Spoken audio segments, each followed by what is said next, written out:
today we're supposed to discuss another topic on another problem, on another potential problem when we construct or estimate an FML model. Recall that last week we discussed on one of the possible problem, the one that we call as, or the one that known as multi-collinearity problem. The one we discussed last week, multi-collinearity, when there is a situation when we have linear dependency between independent variables. So that is multi-collinearity. So we have perfect, imperfect, perfect multi-collinearity. We are not able to get estimates. Imperfect collinearity. Then we have inaccurate estimate of the variance of estimator. So you make the t-statistic as well the value to be not reliable anymore. So basically, heteroscedasticity also have a similar problem, but different reason, different reason of the problem. But it will make our estimate of the standard error to be incorrect. Okay. So that hypothesis testing performed based on the result of estimation for the case of model that has problem of heteroscedasticity, just like multi-collinearity is no longer reliable. Okay.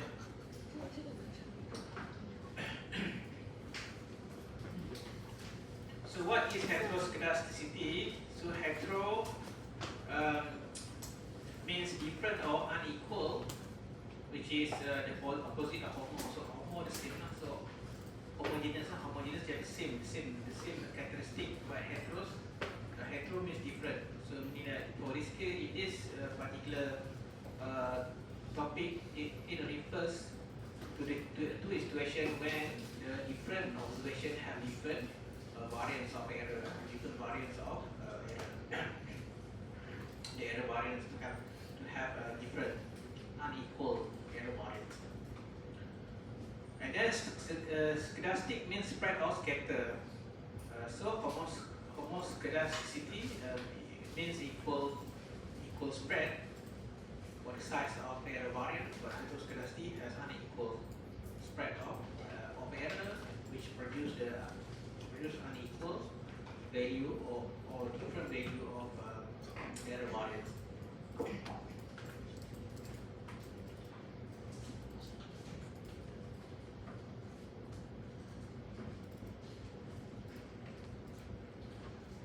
So basically we refer to, just like before, so basically refer to the error term. So basically the error, when we have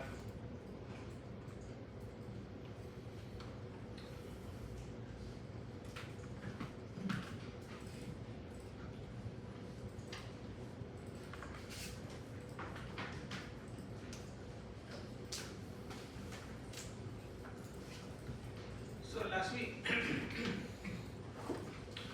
we discussed about multi-collinearity that represent a problem when we have linear dependency between independent variables, between x. But now we are talking about problem that happens in the error term. This one, u, the error term. So the variance of this error term, the variance of u, the variance of error term. So in order to use ordinary least square, ordinary least square method, the one that we discussed earlier, it assumes the error variance, the variance of the error term to be the same. Okay, it doesn't matter what's the value of y, doesn't matter what the value of x. It assumes the variance of the error term must be the same. But now we discuss what is the implication when we have the variance of the error term not to be the same. So we have unequal value of the error term, the ui, the error term. So recall that one of the assumption, so it assume one of the assumption under the square assume homoscedastic or constant variance of ui. But now when the variance of ui is not the same, not equal, not constant, so what happens? Okay.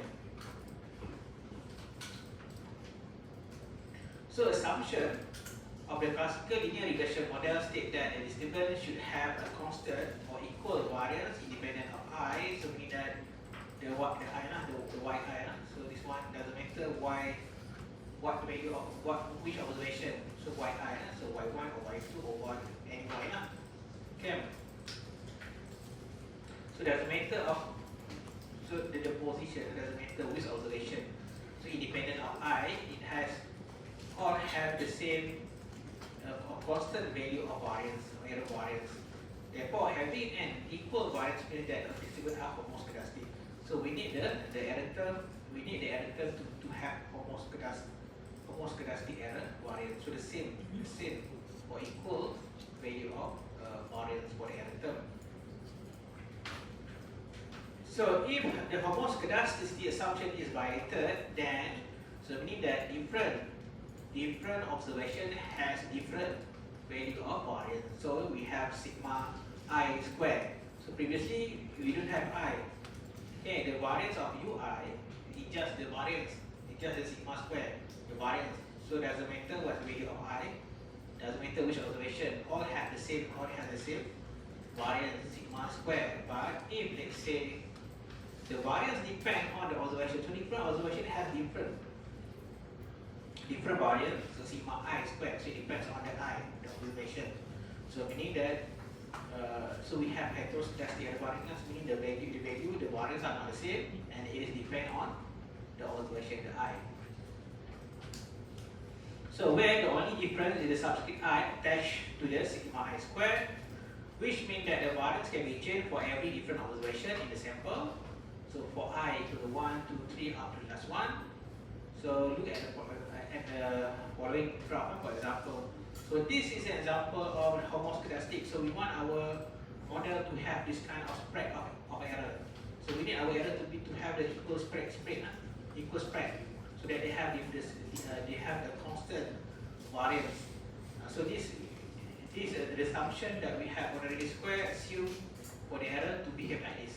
So this is what we call homoscedastic error variance or homoscedastic. So we need our error to have the spread like this. This is heteroscedasticity, the example of heteroscedastic error variance, as well as this one. So this two. So mean that the spread of the error not the same, so unequal. So it's not equal. So doesn't matter of I. I mean the error is just around, just the same had the same distribution, the same spread of the error. Okay. But this one, this is unequal. This one unequal. This one also unequal. So this is an example of the case of heteroscedastic error variance. This one also the same. So first graph represents homoscedastic error variance. So again, this is what we want to have, our model to have. Second graph, example of, for example, income consumption pattern for low level of income, the mass choices are holding for high level. So for example, this one. So let's say you have income. So this one is consumption. Let's say your Y consumption, your X income. So for those with higher income, the way that they consume, there is a large what we call that. There is a large variation. Okay, the large variation among the people that has higher income. Some of them consume just a small portion of their income. Some of them consume large portion of the income. So that makes the variation to be higher as compared among those who has lower income.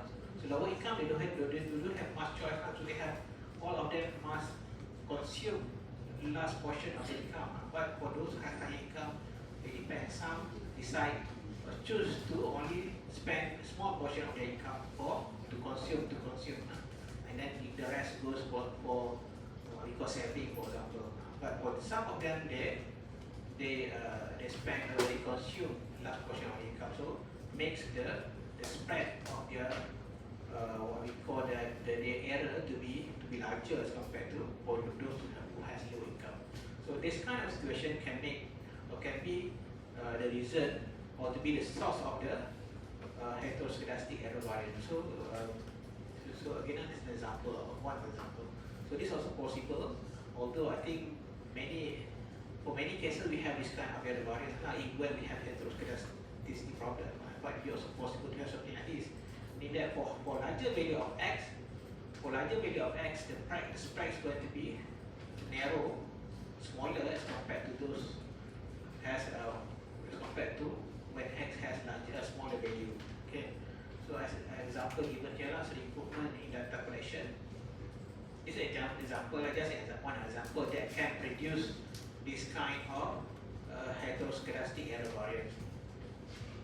So the third one is the graph improvement, for example, improvement in data collection techniques or two error learning model experience decrease the chance of making large errors. So let's say y represent number of errors made, and then your x represent the number of years working experience, for example. So I mean, for those who has longer working experience, the what we call that the variation of the error among those groups of workers is going to be smaller as compared to those who has lower working experience. Okay, so have higher wider spread of the distribution. So it makes the error to be higher as compared to this one. So it's possible lah. Okay, it's possible to have this kind of error. So the implication or consequence of heteroscedasticity, just remember that the present is just like multi-connectivity. So just like the multi-connectivity problem, the present of the problem does not make the estimator to be biased. So it's still unbiased. Okay, meaning that the average of all possible estimates is going to be the same to the true value of parameter, but it makes the present of problem we give the implication on the estimate of the error, the variance of estimator. So it is still unbiased and consistent. This is because none of the exponential variable is correlated with the error term. So a correctly specified equation will give us values of estimated coefficient which are very close to the real parameter. However, the present of heteroscedasticity problem will affect the distribution of the estimated coefficient. It can increase the variance of the distribution and therefore making the very square estimator to be inefficient. Okay. So recall that what the meaning of efficient estimator that we discussed earlier. Efficient estimator means that it is unbiased and it has the smallest variance among the linear what we call that among the unbiased estimator. And it's also possible that the present of heteroscedasticity will underestimate the variance of the estimator, leading to higher value of t and f statistic. Meaning that the present of heteroscedasticity will make the estimate of the standard error as well as t statistic to be less reliable, just like multi-connectivity, the one that we discussed earlier last week. Okay. So meaning that the chance for us to make incorrect conclusion higher when we have a problem. So meaning the chance of us, for example, to reject or not reject, although the true value is correctly specified by the null hypothesis, but we reject also. So the chance for us to make incorrect conclusion, not decision, we decide correctly based on the value, based on the critical value compared to the test setting, and critical value we decide correctly, but the correct decision doesn't mean that we make the true what we call conclusion, correct conclusion. Decision conclusion is different conclusion about the hypothesized value, whether it is true equal to 0 or not equal to 0.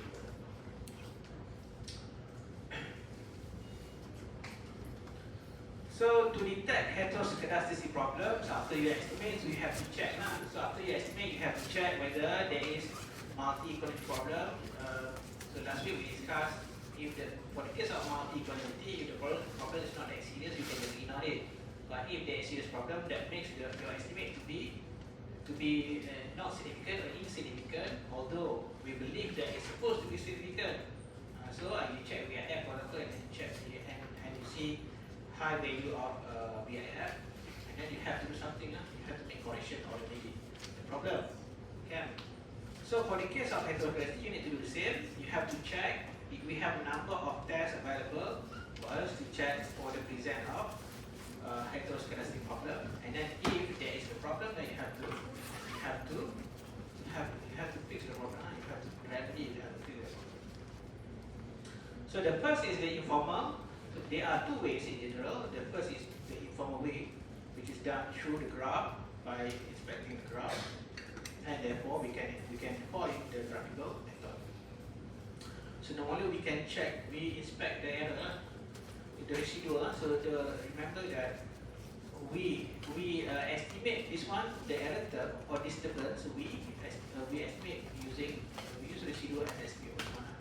So residual just the difference between y minus y hat. Residual, remember, the actual value minus the predicted or fitted value. That is our residual. So we use residual as estimate for the error term or disturbance.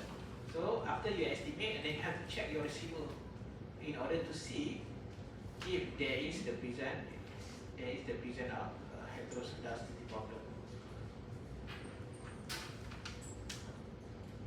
So through graphical inspection as well as for through the numerical approach to perform the test analysis of the number of different tests available. The second is through formal test for heteroscedasticity, like the following one. So we have the Goldbach-1 test, the Roche-Pagan-Gottfried LM test, the Getzer LM test, the Harvey LM test, the Engel-Garp-Ash test, Watt test. So basically, each of these tests allow us to test for different types of heteroscedasticity or heteroscedastic error variance, because they are different possible patterns of heteroscedastic error variance. So each of these allow us especially this one. So the LM test one, the Pagan, Getzer, Harvey, and Engel. Basically, each of these allow us to identify for the specific pattern of heteroscedastic error variance. The white test combination, the white test. Okay, we look at the next one. Later I will explain again when we discuss about LM test. So for the case of graphical inspection, what you can do after you estimate, you get your residual. Okay, you have residual after you estimate, you have residual, and then you inspect residual. What you can do, for example, you can produce plot of the square of residual against the fitted value or against each of x. Okay, so if you are able to see something like this, so this is a homoscedastic error variance. So just the same spread. Okay, so this one okay lah. If you have something like this, then okay. So plot the spread of the obtained residual against fitted value of y or x, and we see that we inspect the pattern. Evaluate the pattern. If you have something like this, if the square of residual, you produce plot against the fitted value of y or h of x. Let's say you have 2x, you have to do 2 lah. You have to produce plot against x1 and then x2. Let's see. That allows us to identify which x is the cause of problem. So which x that produce the problem. Okay.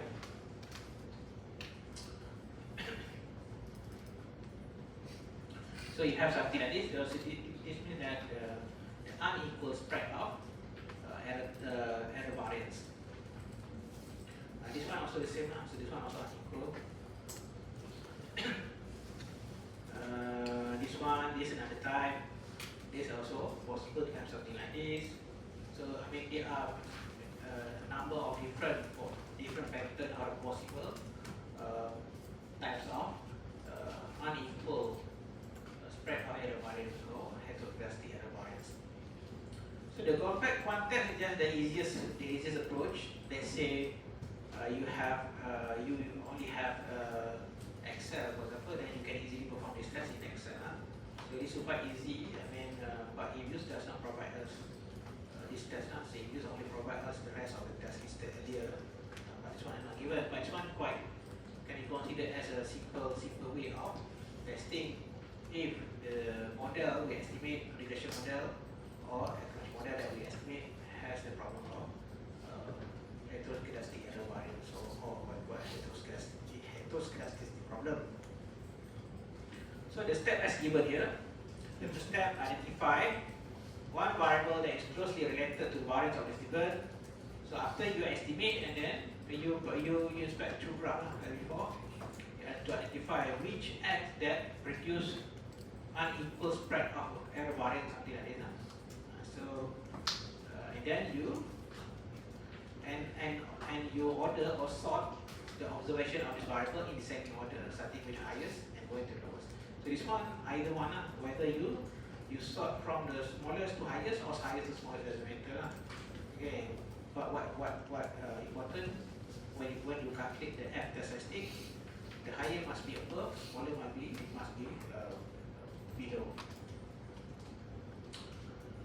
So split the ordered sample into two equally sized subsample by omitting the cis-central observation, so that the two samples will contain half of the remaining observation. So let's say we have example. Let's say originally we have 18 observation. So we remove 1/3 of them. So we remove the middle 6 observation. So we only have remaining 12.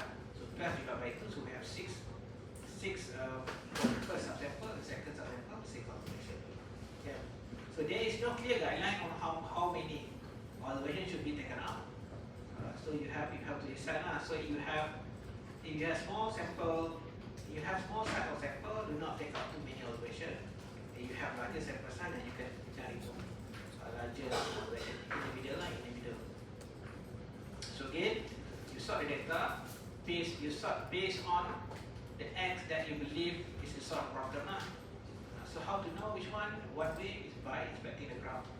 So you produce estimate, you get a residual, you plot a square residual against each of x and see which one has the heteroscedastic error. And then you sort, you remove the middle part, and then you estimate two different models, run on radius square regression of y on the x variable that you have to use in step 1 for each subsample and obtain the SSE for each equation, and then you can calculate the F statistic. So where SSE1 is the SSE with the largest value, and then SS2 is the smaller one. So again, doesn't matter whether you sort from smallest to highest. What important is one, larger value should be above, and then the smaller value of SSE should be below. And then you compare the F statistic with the critical value from F table. So degree of freedom is given here. So there are two degree of freedom. So the N, sample size versus first sample minus 3 minus 1 minus number of independent variable, and then minus 1 minus another one.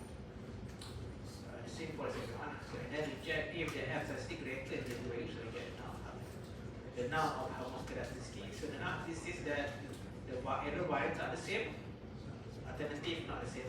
So we split data into two. You have a set of data. You sort data and then you remove the middle part, and then you estimate two different models. The first part, and then the first one, and then the last part. So in the middle you exclude, the middle part you exclude, and then you calculate that F statistic and then compare. So you take the value from F table, and then you decide make a function. So for this example, we have the data. So this one.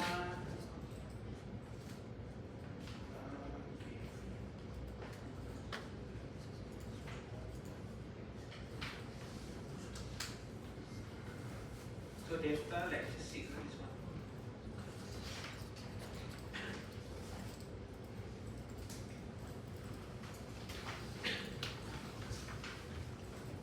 So for this example, we simply use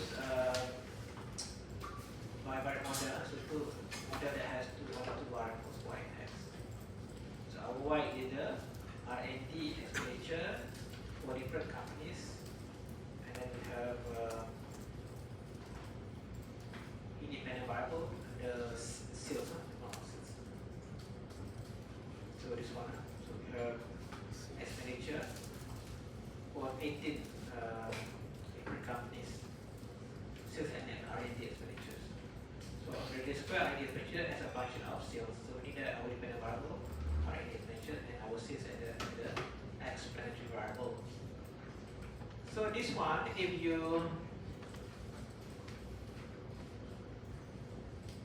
okay, so for this kind of data, you can see that we have different size of companies. Some companies have larger sales and larger value of, I mean, like both X and Y, as compared to some has smaller value. So this can produce can be the result or can produce the problem of heteroscedasticity in that area. It's going to be something like that. Whenever you have this kind of variable, let's say you have you have a data set. In the data set, some of them has large value. For both X, Y, and X, some have small value. So if you produce when you estimate, it's quite likely that it will produce this kind of error lah. So meaning that large company to have large variation and small companies to have small variation. So you make the error to have different size. Okay, and then use different size of error variance. So for this kind of data, we are able to, we can suspect that there's possibility to have the problems of heteroscedasticity. We need to test. We need to test to make sure, to ensure, or to check, or to identify whether it has the problems or not. So for this one, we suspect that there may be heteroscedasticity problem in the regression. RNA differential variation is larger for the companies with bigger sales value than the smaller companies. So to perform the test, you need to again remove the middle part. You need to start first by the data. The given data is already sorted from smallest to highest. If you check, so if you inspect the data, so basically it's already given from smallest to highest, smallest to highest, so that is already sorted. Okay. So what you need to do next is to remove the middle part. Okay. So let's say we remove the one third of the observation. So we have 18 in total. So we remove 1/3. So 6 now. So 6 in the middle. So from number 7 to we remove number 7 to number 12. Okay. We don't need to remove it here. What you need to do when you estimate on the two model, you just choose the number of variables that you want to estimate. So for example, this one, after we sort, the data is already given in order. So smallest to highest. You mentioned before, doesn't matter from smallest to highest or highest to smallest, doesn't matter. Okay, what important? Later when we calculate this one, the larger value must be observed. Larger value divided by smaller value. Okay. So this one, okay, let's say here we decide to remove 6 observation in the middle.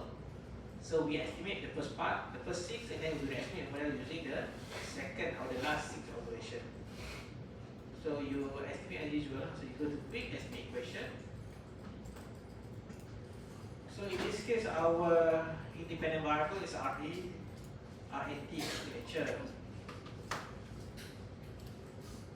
and then our independent variable sales.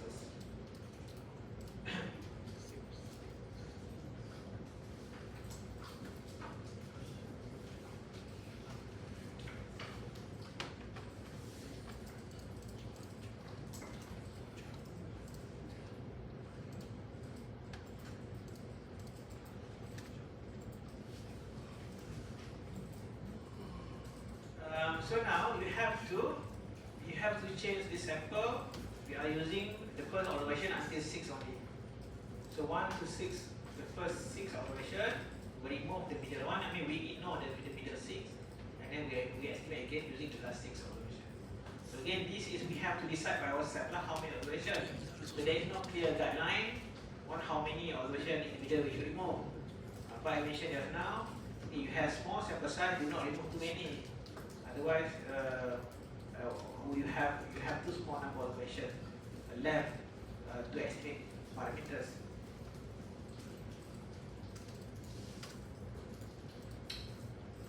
So this one, okay.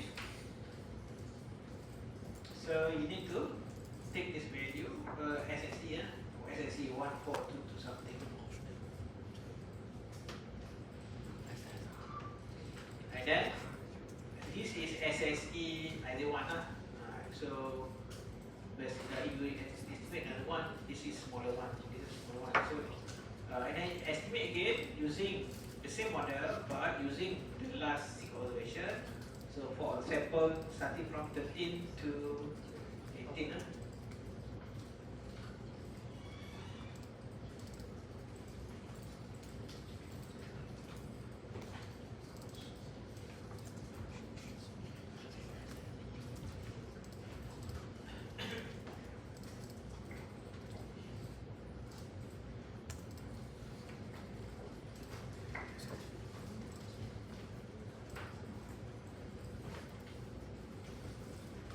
Okay, so we have 8 something, 8931 something. So we take this value and then you can calculate, divide by. So we have 6 minus 1 minus 1, 6 minus 1 minus 1, 6 minus 2, 4 lah. 6 minus 1 minus 1. And then we have 4, and then you refer to the F table, 5%. If you have 4.4, you get 6.39. This one larger than this. So we get analysis conclude that the error variance for the two subsamples are not the same, different. So meaning that we conclude there is heteroscedastic for unequal value of error variance.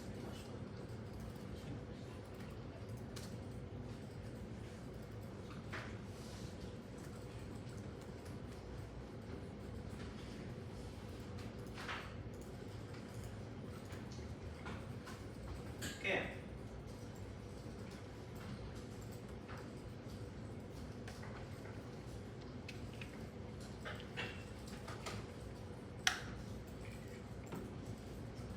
So again, this is a simple way of testing.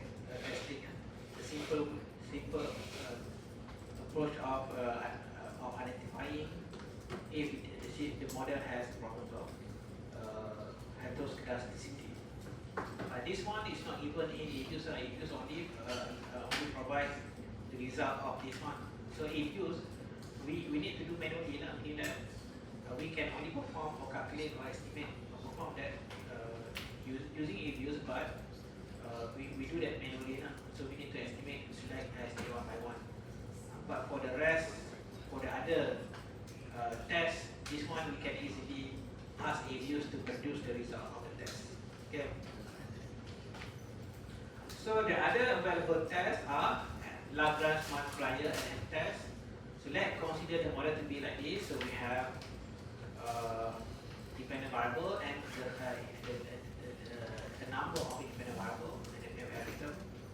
So where the error variance is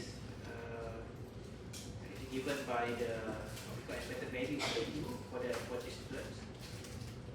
So we have a number of different tests. The first one we call as a Brush-Pagan-Godfrey test. This test is basically used to identify if the error variance is proportional to any of the x. Okay. So we have many x in the model. So it's possible that any of these x produce the problem of heteroscedasticity error variance. That's what it for. So it's possible that any of x that we have in the list of independent variable produce this kind of spread, different spread of error variance. Okay. So maybe we have one, it's possible we have more than one that produce the problem or the source of the problem. Okay. So basically again, the first test, the Brush-Pagan-Godfrey test, it can be used to identify if the error variance is proportional to any of the independent variables. Yeah, it depends on the value of any of the x. Okay, it depends on the value of any of the x. So that's why we got proportional. The error variance proportional to any of the x. So basically, we want to test. We perform in order to identify that one. Okay.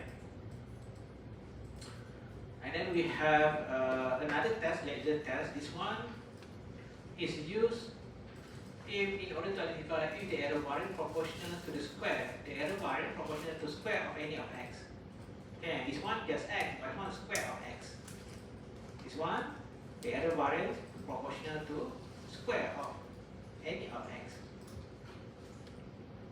So we know that just now I explained to you that there are many patterns of heteroscedastic error variance. So basically we can use different tests in order to identify the different method of heteroscedastic error variance. So this one is can be used best to identify if there is the error variance is proportional to the exponent of any of x. Okay, so exponent of x. So this one because how big test, LM test.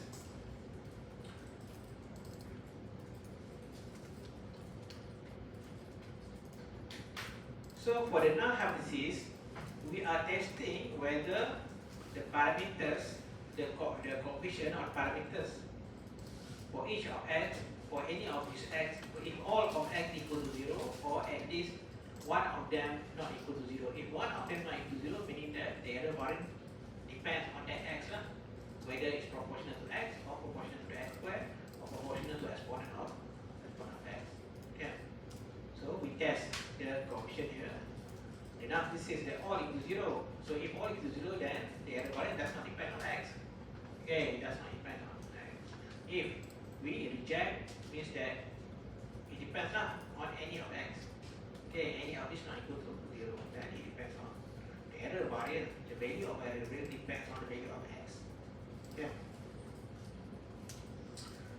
But because we do not know the error variance, then we use the estimate obtained by applying radius square to the model. So we use estimate of the disturbance for the error variance.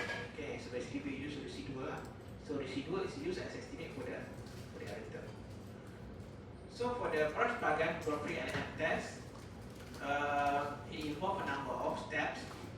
So the first step, estimate the model by the radius square, obtain the residuals, and then run the following auxiliary regression. So you regress the square of the residuals. Okay, so the estimate of the disturbance u, we use a residual as the estimate for the u. So we, in order to perform the test, you regress the square of the residuals, and then regress against all independent variables. Okay, regress against all the independent variables in the model. Then the next step, compute the test statistic, which is given by sample size times the R square from this one. The R square from this model, not original model, from this equation after you estimate this one, not for the original one. So where n and R square are from the auxiliary regression. So if your test statistic greater than the critical value on the chi-square table, they are providing chi-square table, unstable chi-square table. If the test statistic you calculate here greater than the critical value, so P is number of your independent variable here, number of x you have here, then determines the degree of freedom. So if the value of the statistic greater than the critical value from table, then we reject and conclude there is heteroscedastic error variance. So meaning that error variance depends or being influenced by the value of x, any of x.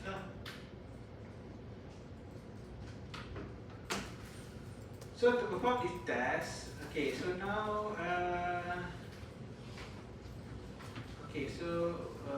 this is the model. So let's say we estimate using all data, so 1 to 18.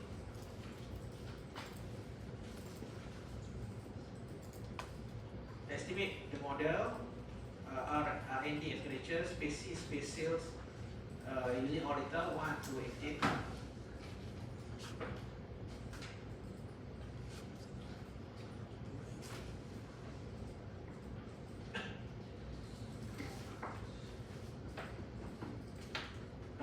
Okay, this one, if you use EBUs, you can easily get the result of the test.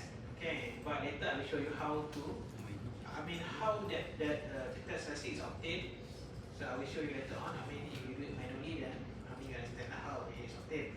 So if you use AViews, for example, I mentioned earlier for the mixed test, for example, if I ask you to perform the test, then you do not need to do the manual way. You just use AViews to get the result, and then you just interpret the result. Okay.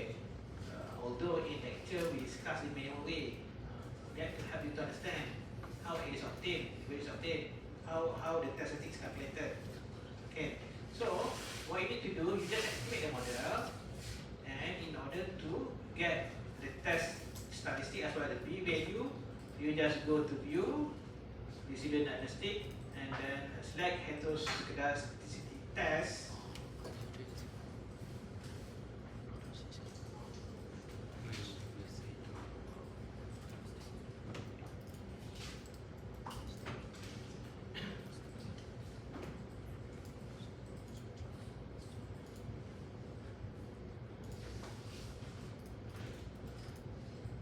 Okay, so we have a list of available tests.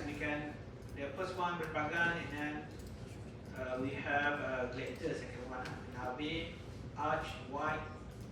So this one we start later. So we do the first one first, the white part of gray.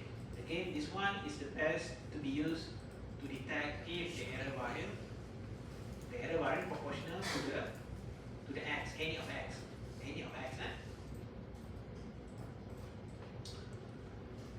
Regresses still so okay. Then you get this. F statistic 4.187 something, p value 0.04. So if you perform the test at 5% significant level, then we reject the null hypothesis. So the null hypothesis, as given earlier, we are testing the coefficient in front of each of x or the all slope parameter in the auxiliary the auxiliary equation equal to 0 or at least 1 equal to 0. Okay. So this one we reject, meaning that at least one of them not equal to 0. It means that the error variance proportional to x. Meaning it depends on the value of x. The error variance depends on, it's not constant, but it depends on the value of x. So we conclude that the model has the problems of heteroscedasticity. Okay. So how we get this value? The test statistic is done by regressing the square of residual against all x. In this case, our example, we only have one x, we only have one L, which is the sales. So we just regress against the sales. If you have more than one x, let's say you have another x, then you have to regress, you have to include the x as well in the model. So this value is obtained by regressing the residual. This one, residual. So maybe we can save the residual first. After we estimate this one, we have residual. This one residual, residual. So residual, again, the difference between the actual minus the figured value. So we have so residual is the estimate for this one. So the first one is an estimate for the first disturbance, and then second and so on. Estimate for this one, estimate for the disturbance or the other. So the residual, this is what we call residual. See? So residual is the estimate. We call it residual. Okay.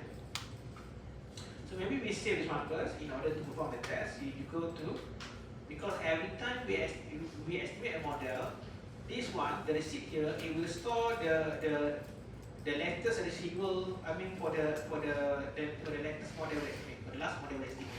Okay. So let's say later you estimate the model, then you will keep the residual for the last estimated model. So better we save this one first, the residual produced by the model. You go to quick generate series, and then let's say you put u equal to receipt in order to save the residual of the first model, okay, in the a new variable called as u equal to receipt.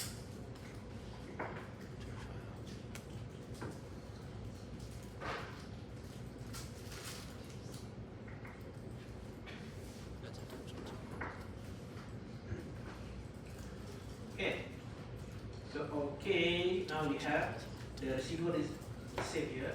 So now we can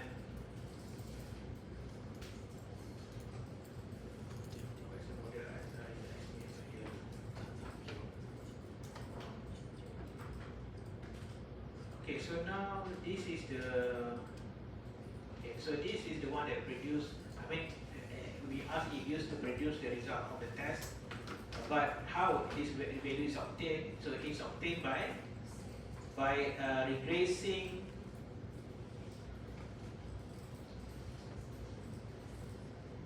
Okay, by regressing the square of the residual against all x.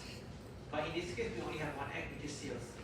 If let's say your model has more than one x, you have to put all x in. Let's say you have sales, and then you have other x2, x3, then you have to put all. Later we have example. Later we have exercise. We have one example where we have 2x, and then how when we have 2x, how to go with this? You have to include both lah. So this one, you go to quick estimate equation again. So you have just now you have this one. You have to regress the square of residual, which is u squared, and then you have c and you have all x, but we only have one x here, sales. So this just to help you to understand how the test statistic is obtained, but we are only able to get the test statistic, the p-value we don't have that. So if use to produce the result, then it provides the p as well. This one just to help you to understand how do we get this one 4.18. It is obtained by guessing the square of residual against the independent variables, and then we get the R square, and then you multiply sample size times the R square. Okay, so this one, okay, you name equation 1. So now we have the R square 0.23 something. Your sample size n is 18, so 18 times this, so it's equal to the test statistic that we have just now. So this one 4.18, which is the same to the one produced by EBUs. But this one, if you only have this one, then you have to compare to the criticality property for the chi-square table. You have to refer to the price table, chi-square table, dig out bidder one, let's say 5% available. So it's 3.8 for one, so this value greater than this critical value. So reject. Conclude that the error variance depends on the value of x. The error variance depends on. So there is heteroscedastic problem. So there is heteroscedastic error variance.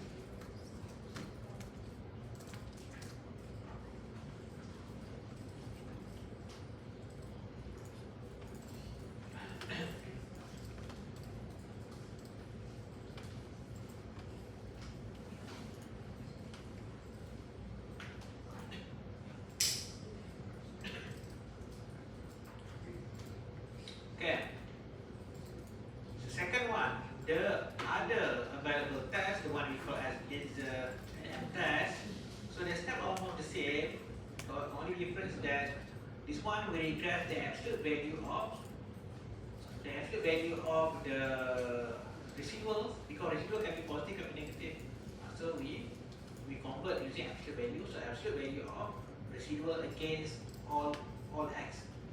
So again, this one is the best to be used to identify if the error variance proportional to square of x. Square of x.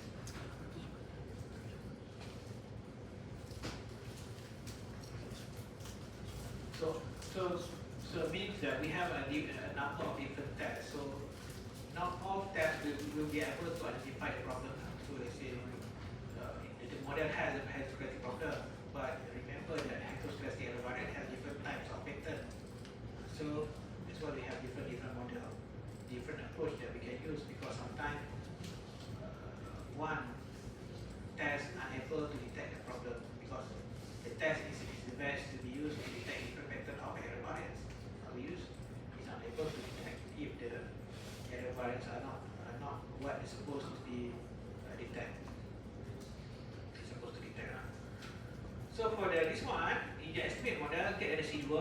regress the absolute value of residual against all x. Again, for this example, we have one x which is sales, and then you get the R square, calculate sample size times R square, compare to the value from R square table. So this one, if you go back to the earlier model, equation 1, this one the original model that has the problem. Okay, the model that has problem. You regress R and D exponentials again sales, space C space sales. To get the result of the test, you go to view, residual diagnostic, heteroscedasticity, and then select the one, select the test that gets I'll show you that pronounce correctly. Okay. This one, the third one, the third one.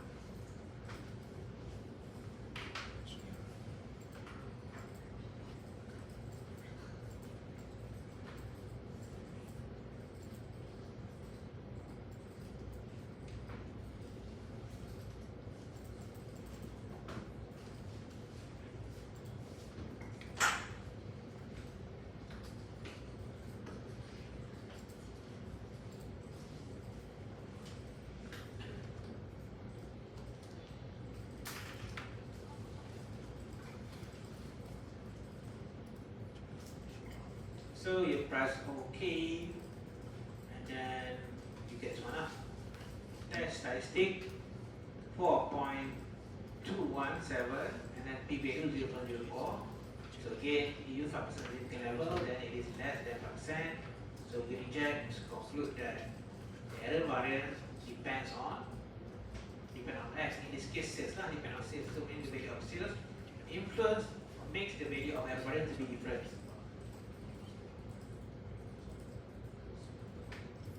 So for this one, how we obtain 4.2? It is obtained by regressing absolute value of error against the independent variables. So if we redo that one, so I think this one, we re-estimate this one, estimate absolute value of error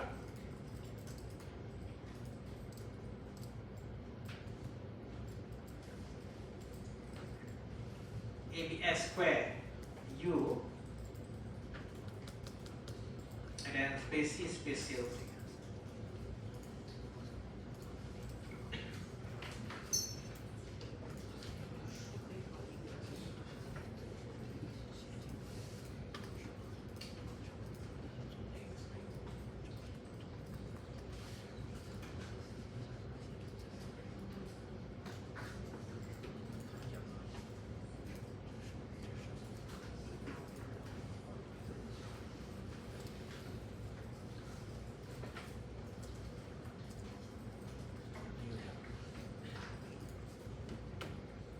Okay, so you get the R square, you have n sample size 18, 18 times 0.234 something, so you get 4.21, 4.217.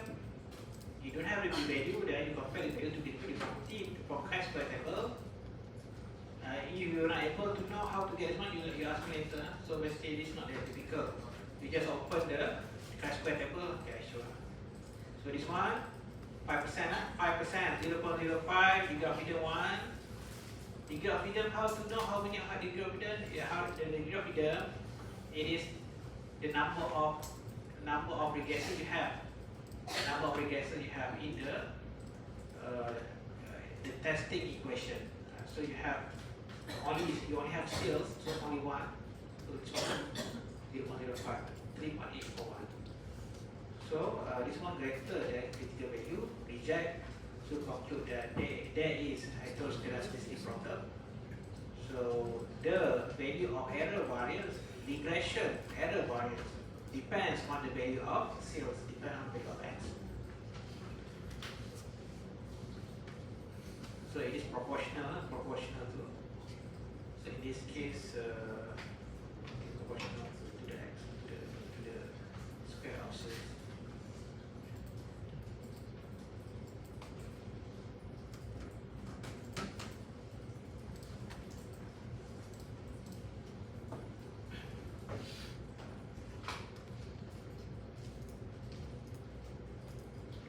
Next one, we have, so just now we discussed Harvey and then test. So the next one I mentioned before, this is suitable to detect if the error variance proportional to the exponent of x. So this one we call as the Harvey and test. The step are is the same except that we regress log of square residual against the x, So this one log of the square residual. Okay, so we ask if used to produce the result first. We go back to equation 1, the original model.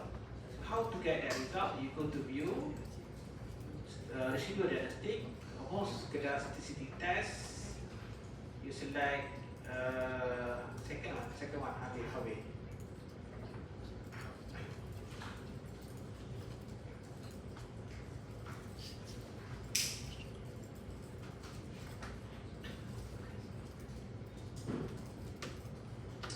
Okay, so you get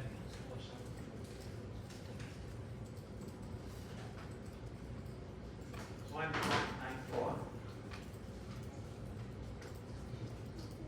So this one, because this one it conclude that there is no heteroscedasticity. This one because p value greater than 0.05, so we cannot reject.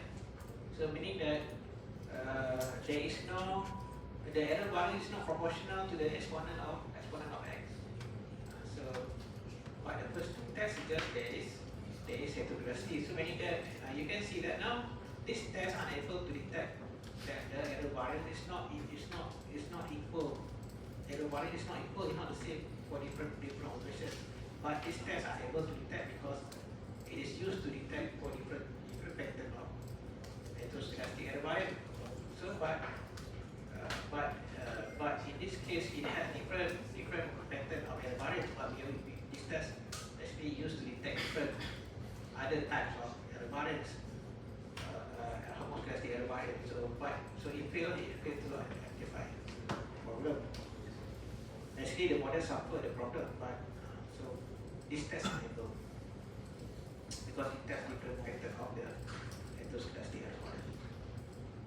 So how we obtain 1.94 is obtained by regressing the log of square error. So you go back to this one. So we re-estimate. It is log of square error,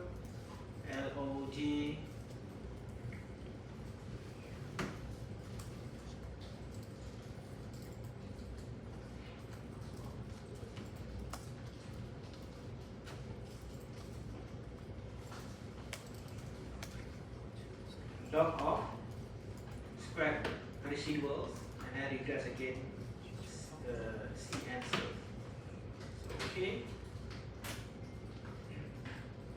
So okay. So your n 18 times 0.17, 1.07, so you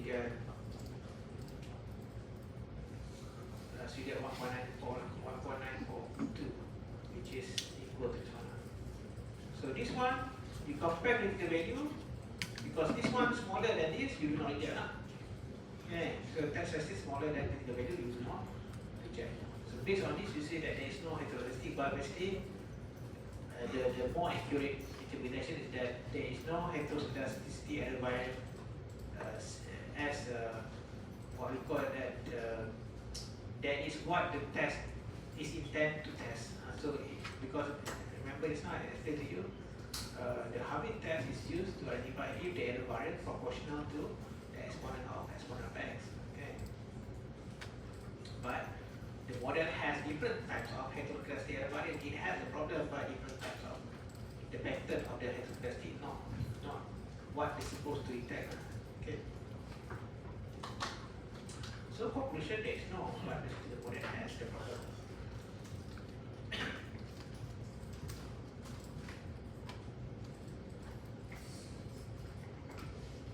Okay, and then another one is the Ingle-Arch test. The Ingle-Arch test. So Ingle introduced a new concept allowing for heteroscedasticity to occur in the variance of the error term rather than in the error term themselves. The key idea is that the variance of the error term depends on the size of the square character leg 1 period. So the leg 1 period means the previous value of the character for the first order model, or as given here, the variance of the character depends on the leg 1 of the square of the character or residual. We can do residual as an estimate. Okay. So meaning that it depends on the previous variance, the previous value of variance, not based on x, the value of x, but the previous value of variance means the error variance for the next error variance. So the model can be easily extended for higher order by adding more leg of the square error term or square residual. When we implement it, we use the estimate. We use the residual as estimate. So the step, we estimate the model and obtain residual, regress the square residual against the leg of square residual. Yeah, leg 1, leg 2, leg 3, and so on. And then you compute the test estimate, which is given by sample size minus the order that you are testing. In the first order, the minus 1. Okay, and then time the square from the model. And compare that value to the value from table, and then make conclusion to each other. Okay. Okay, so this one, you go back to the equation 1, the first model. How to get that the result of the test the what we call that Ingles arch test, the arch test.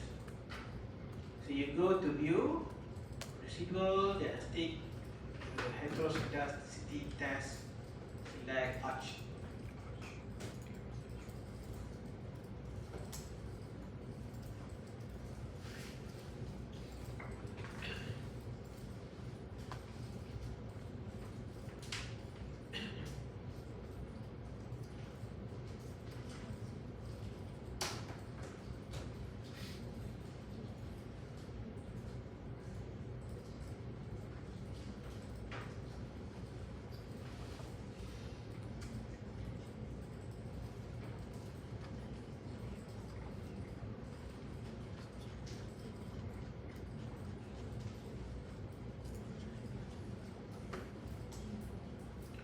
So this one number of leg. You are testing for the first order only. Then you believe, you are testing if the current error variant depends on the value of the previous variant only, leg 1. Then you just put 1. So you want to have consider for higher order, for example leg 2 as well, you put 2. Okay, but the default leg 1. Okay, the default setting is leg 1. So we allow to test if the previous value of your variance determines the next value, the current value. The previous value determines the current value of your variance. So okay, so you get this 2.019, the value 0.115, which is greater than 0.05. So we reject. So meaning that there is no. Again, there is no heteroscedastic, but no heteroscedasticity based on the tested hypothesis. So basically we are testing if there is error variance depends on the previous value of variance. Okay, not based depend on x, but depend on the previous variance of the error term.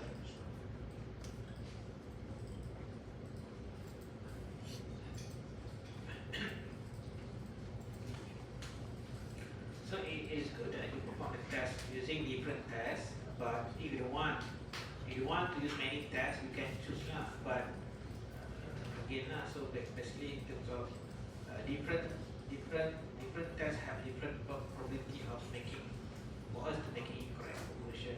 Okay. So this one, how to perform the test? We need to regress. So this one we need to regress the square of residual against leg of the square residuals. So this one you need to have the square residual first. This one is residual, so you need to have square residual. So you go to quick, generate new series, quick, generate new series. Let's say the square residual, you put U2 that represent the square residual. So you put, and then equal to U square.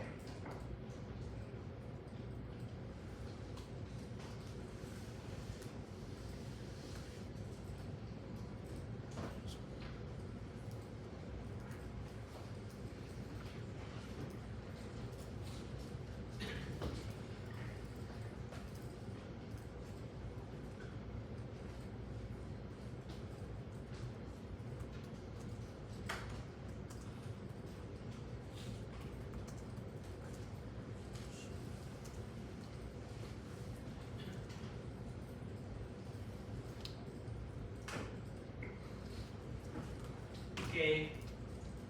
Now you can monitor. So this one you regress. This one you regress. U2 against Cn squared of U2's leg 1.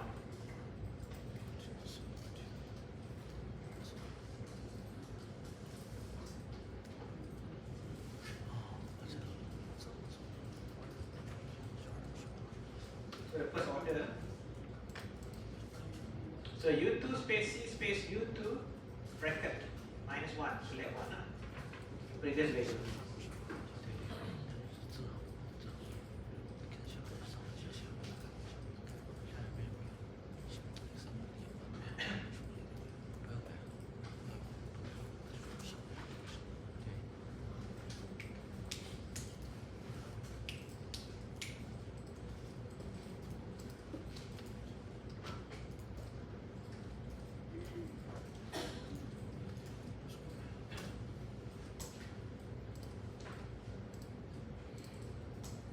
Okay, so you get your n minus 1 is now n minus p, n minus p, so n minus 1, 17 times this one, 0.1187, 118,781, so you get 2.1, 2.019, and then this one smaller than the critical value from table, so not reject. So based on this test, we conclude there is no, the error variance is not proportional, it not depends on the previous variance of the error term.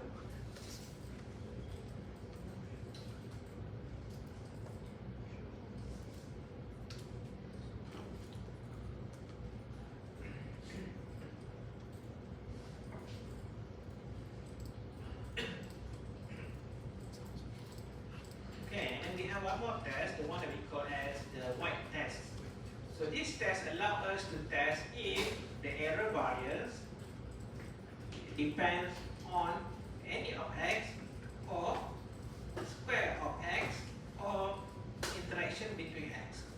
Okay, so we have this one is more flexible, so it allows us, but it has, because it allows for many regressors in the model, so when it is less reliable as compared to the other test that we discussed earlier. But it allows us to test different pattern of heteroscedastic error variance. Not only whether error variance proportional to x, but whether error variance proportional to square of x. So many combination of the first two tests now. Okay. And then in addition, it's allowed also to test whether error variance proportional to the interaction between x, okay, between each pair of the x. So the tests are quite similar. So estimate, get the residual, and then regress residual, regress the square of residual against all x, and then square of all x, and then interaction between x. And then you get the R square, calculate the test statistic, compare with the critical value, and then make conclusion. Okay. So P, number of the critical value depends on number of regressors you have in this equation. So again, we go back to this one, we go back to this, the equation 1, the original equation.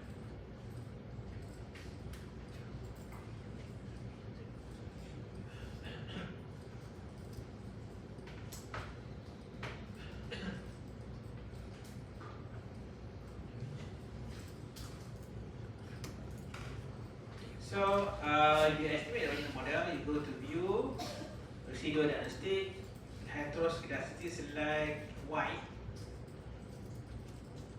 So include cross term. What cross term means the interaction between x.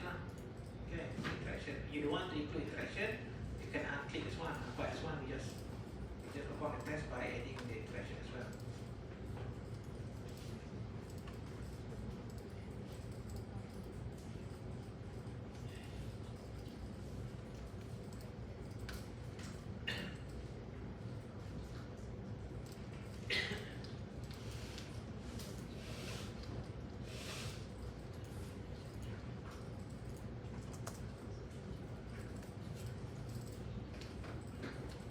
Okay. So you get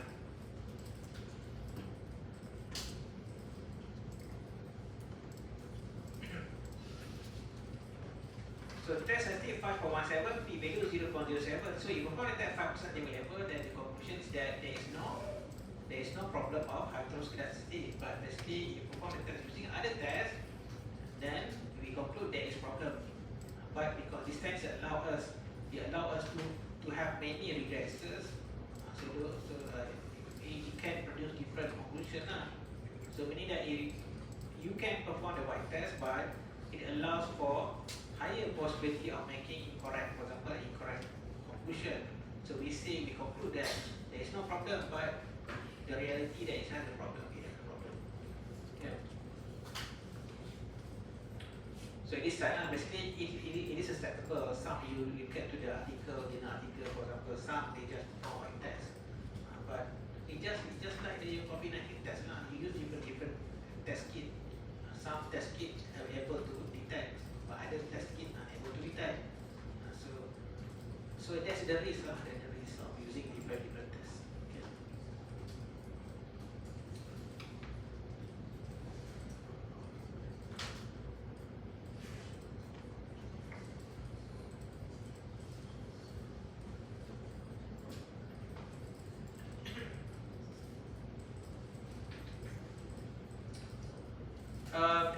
How we obtain this one? It is obtained by regressing the square of residual against all x, and then square of x, and then interaction. For this given example, we only have one x sales, so we regress against x sales, and then square of x, which is square of sales square. Yeah. So we don't have interaction because we have one x. Later, when we do exercise, we have example, we have 2x, then we include interaction as well. So this one, how to perform the test, how to get the test ST, you regress the square of this one, the square of residual, you do against sales, and then sales square.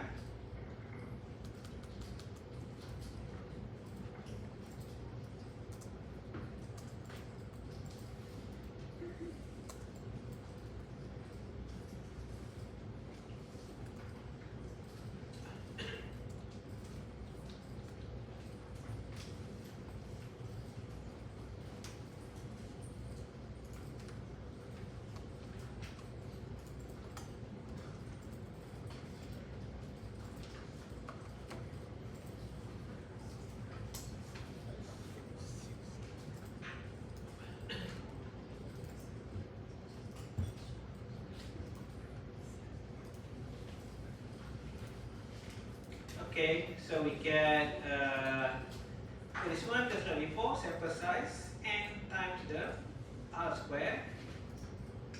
So you get 5.173, same like this. And then we have two regressors, seal and square. Seal and seal square.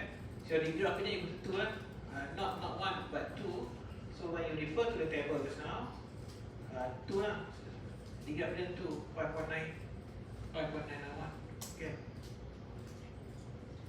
So this value smaller than this, you do not reject. Conclude there is no heteroscedasticity at 5% level. 5% level, we conclude there is no problem. But you use other tests, it says there is problem. The first two tests, the Bertrand as well as lecture.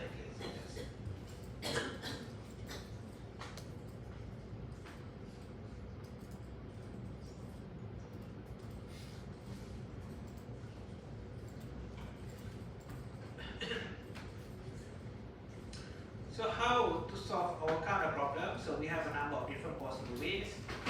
These are linear measures, but this one we discuss after break. So it's already 17 p.m. So take half an hour break. We continue resume lecture 7:40, 7 around there. 7:50 around there. for 17 here. So we discuss the solution. How to remedy the problem? What we can do in order to lessen or to remove the problem, to lessen the problem at least, so that we have more reliable estimate of the standard error, and then by doing so, we are able to reduce the risk of making incorrect conclusion. So whether it is significant influence or not significant influence of X on Y.